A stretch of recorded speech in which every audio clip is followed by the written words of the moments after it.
Notre entreprise travaille le bois résineux. Cela commence avec l'exploitation forestière. Les bois sont transportés à la scierie, puis sciés, et puis nous passons à différentes étapes de valorisation.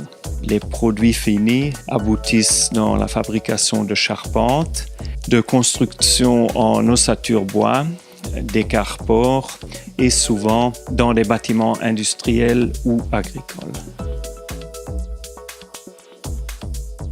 Nous vendons à peu près 85% de nos produits en Belgique, à part égale en Flandre et en Wallonie.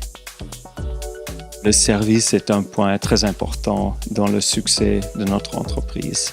Nous avons osé investir dans de la technologie et dans de la robotique d'une part, et d'autre part, nous avons développé un vrai service auprès du client. Le client est roi chez nous.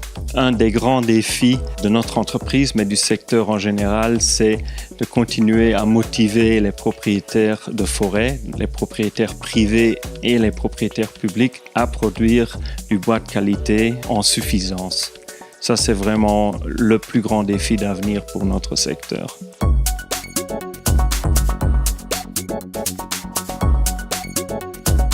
L'activité principale chez Wooden Roof, c'est la construction en ossature bois, d'autres les maisons neuves, les extensions. Mais à côté de ça, on réalise également la menuiserie générale. Notre région principale, évidemment, c'est les cantons de l'Est. Mais à côté de ça, on s'oriente aussi un peu plus vers l'intérieur du pays, l'Allemagne, le nord de la France et le Luxembourg aussi.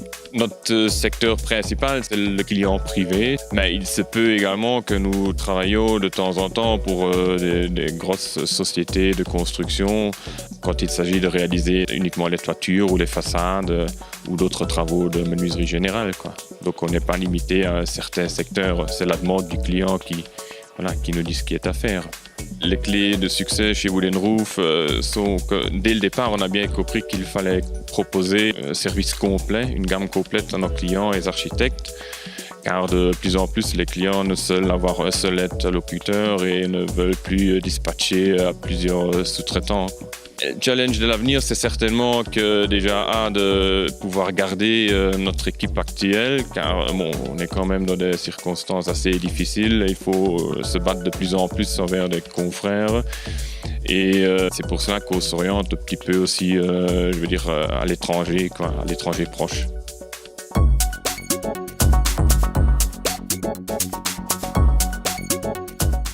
L'activité principale de Orgelbau Schumacher, c'est la construction et la restauration d'orgues à tuyaux, mais ça comprend aussi des travaux d'entretien et on fait aussi des travaux d'ébénisterie dans le domaine de la restauration des stalles, des chairs à prêcher et dans ce domaine-là.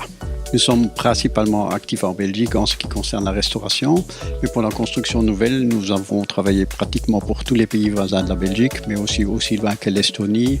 Il y a un instrument en Italie, il y a une douzaine d'instruments au Japon, et puis le Royaume-Uni et un peu aux États-Unis. Je crois que les clés du succès de notre entreprise, c'est d'abord la qualité du travail, parce que c'est un domaine très particulier, évidemment. Et je crois que nous sommes aussi prêts à relever tous les défis. C'est-à-dire quand quelqu'un vient avec une demande vraiment très particulière, nous sommes prêts à accepter, à chercher la solution. Donc c'est du sur-mesure haut de gamme. Il y a plusieurs défis actuellement dans le secteur en général et pour nous en particulier. C'est d'abord évidemment la réduction des subsides dans le domaine culturel et un orgue reste un produit de luxe. Il y a aussi le problème de réduction des églises, la fermeture des églises et puis comme pour d'autres secteurs, la concurrence des pays de l'Est des bas salaires.